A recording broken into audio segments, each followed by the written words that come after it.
Voin hi Mars ni ruksang ni som ni pathum thotan ni ania. Mizo official channel thir tu le ngai thatu zong zong te chi bai vek ule. Ni zanda ruk le minute somli vel khan. Mizo ram ram ri venga borchep muna duty. Second Battalion MAP duty lai. Havildar Bimol Kanti Chakma. Lunglei luang mual chuan a duty pui. Havildar Indra Kumar Rai le. Jelal ro hlua te akapa. Pu jelal ro hlua hi aka na muna aboral ngala. Indra Kumar Rai ro vai reng te damdo in pan puyani nuwa aboral ani. Kan thudon na ina soidanin Bimol Kanti Chakma hi arui hle ani soy ani.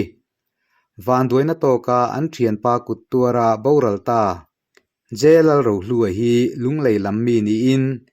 Indra Kumar Rai hi longtlai lammi ani thunga soy ani. Kanram rivenga duty te anin kap tamai hi.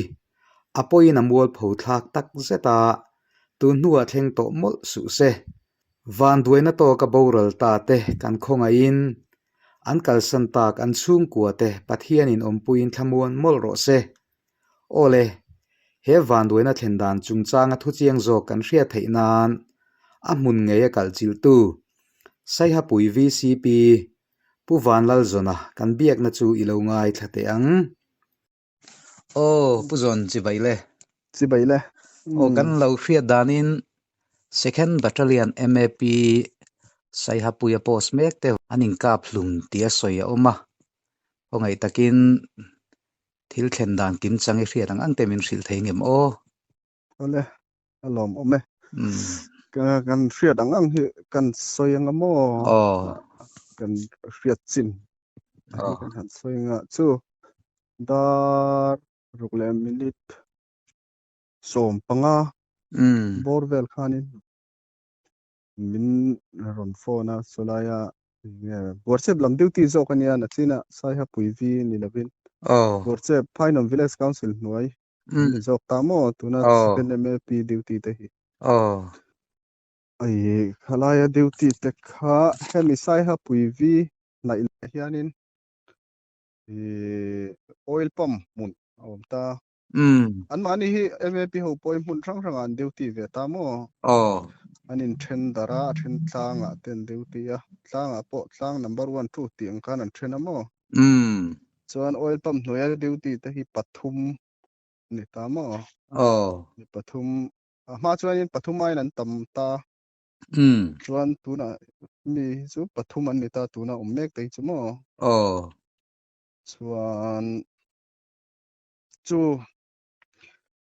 chanchin kha min ron thrila solaya an ho tu te khan mo so kan bar don chi kha cho bo kan ei man lo ni chu lai ma khanin hei chiat kan to kha kan in tipal hlak maya arang theiang berin motor min ron ngai to sakla phai nom lampang village council hoi tu te kan be pop thei si lawa arang theiang berin ron tlan tlate a ron tiamo chuan kan chuk tlata kan VC secretary kha ka ruaya chu ka som tla ni po kha in khom hun lai borvel to tur kha ni ta kan chuk thla khamo chuan OMF roi tu tele VC member dang te po kha an in khom sia in khoma biagin a khan lut to siamo midang po chu pun talo chuan VC secretary ne kan tla ngala chuan saya pui via first IR duty an post commandar kha ka zukrin ngala mo chuan chu tiang kha tiang chuan kan thiam te ta WhatsApp lam duty ten har sanan to ka motor call sign name kan intia ni motor call line name ka ti chuan motor call intia rang thayang berin kan tlan ngala helaya IR saya pui via duty ten chuan mo mun kan zuk thlenga chuan ruang pakhat kha in chung alo leta chu mani omna chuan mo anin ka ana hmuna chuan in lo leta pakhat zo ke ro kha chu atlang dewa metar som ni borvel anianga metar som ni ninga borvel ni chu lai chuan in lo let boka liam torin lo ma pakhat khamo at helai in chunga boral jok alo ka lup jok kha chu pu zero thang kha ni mo chuan pakhat jok kha chu Indra Kumar Ryan tia Ryan ti mai ni om tak ni vil dar vek khan nia an mani pathum khamo chuan engtia inti buai ngan ni tak kha chu kanwa hre chung lo ke mani pon tin an PC te po khan an hre chung lo wa chan chu mun khatan om lo ani PC tenen khan mun khatan om lo po sang hanga om darang ai awang khanit PC tan po var hriat ngai na kha om chung lo ta engtia inhnial buai nge engtia ngai ti buai ngan ni ti po kha chiang fak kha chuan an wa hre bik chung lo ta mo chuan a kap tu pa kha a hming soi rem chi alo me thea a kap tu pa tak chu mo social media pokhana darnul to memo dar chu ani chuan pu bimol kan ti chakma an te mo bimol kan ti chakma tia chu chuan in alo nge khan lo ti pal ni om tak ani chuan ke ni po chu kan han boi som hal zung zung a kan tleng thla kha liam zo ka chu pura ya chu mo chuan eng tin tin ama kulaya eme duty tele IR tenen helai saha pui vi po sa om IR PC te honen mo kan boi pui chu dom doina parang te dom doina kan phur chho ngala phun chho ngala chuan helaya duty MAP lampang duty te le IR tok khanan kalpui ngala mo dom doina chuan thu kan hriat le dana khanin wareng te an thleng kan in be po breng thowa lo te khana bal le to an ron tiamo chu tiang vel te chu kan din mun an in nuai mai a kong le lama chuan aza thlak khop mai a helaya ramri duty in an amakan sipai ta thanem ngai lo in mani lum kal sanin an oma helaya amaro chu tianga chet kan an tok ta thut mai kha min ti hril hai min barak khai ang khom me ke mani po mo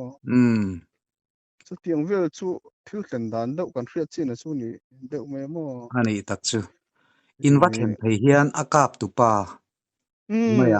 chu kan tlen hma khan mo kan va tlen hma min ron phone helaya an ho tu pa timeng eme pilaman ho tu tena min ron phone hma deuh khan ke mani chanchin min ron hril hma khan i an lo nge a kap tu pa kha chu lo phuar fel to ni timeng lo in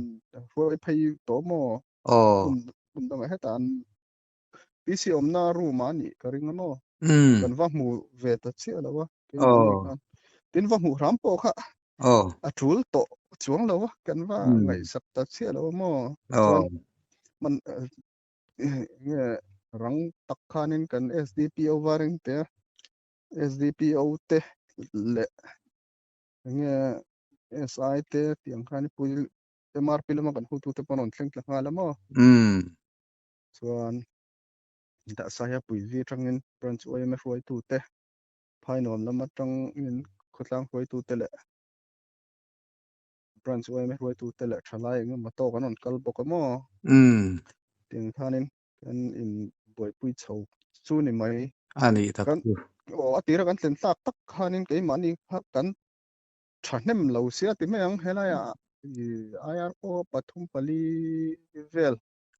kan nita lai vice secretary ne an mani kha anni po khan lo om kim thei man bik chong lo ni chu aron ema wang khan hun rang rang po sang rang om an ni wang khan mo panga paruk ve khan lo oma mani po mo chuan chung len chuan kan zon phei ta mo kan zon phei ta tiang khanin a hliam tor kha kan boi pui ma support ani chu lai lo bo ral to kha chu han ti vak nei na kha om to chuang lo wa so hliam tor mega kha nge be se na sang tak nen nge dam do in lama an lawila kan te warang te doctor te po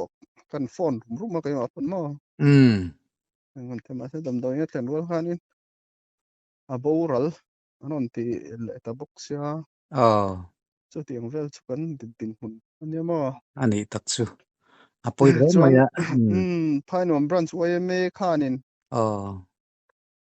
kuangte anon siam sakan mani village council area ni do wang khanin oh sai puilam pang OMA kha ti turin kan in ti thawa kan in ril vek thawa maro chu kan village council area pon ani do wang khan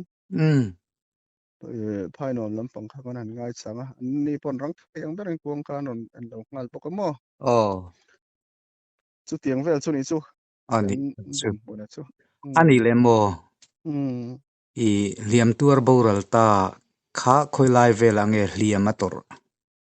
um puro lu kha chu alu khana ni boka lu mi kha thi pui neng kan te mo muneng zat venge silai mulut mun thum hun li vela niang oh puro lu hi chuan mo puro lu dik kha chuan oh pu Indra Kumar Raya kha chu mun thum vela anin kan riamo oh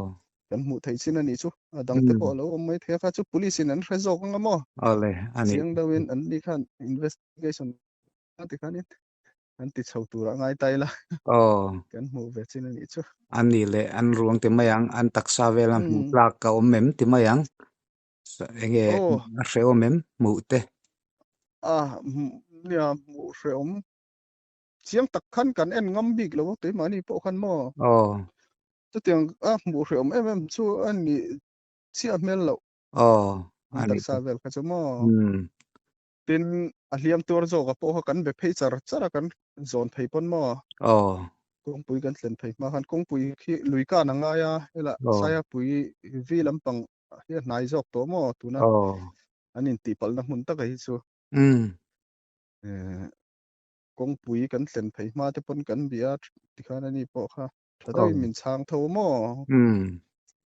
i ani ku takchu kumara jok chuan pura ya jok chuan in zone lai po jong thada win da chang tho te mo kan la bereng a ke ma ni pon mo eh ani chu chu tiang kha tiang chuan eng mai ti lawang lung lai re rang chu kan tia kan hem phei ve mol mol oh ani takchu nge kan soyang hmm tiang kha ani le ta ti na angani chu ani po kha mo oh renain lo serious view ani don tu atro um um avan poite lu le mo i um ni e chu ti ruwa chuan thilan zo le lok chakan du chu buar chep lam mani ta um asam ram ri ne na kanin nai na ti maya oh kanin nep na oh lai ani oh sia oh silayan puak ta kha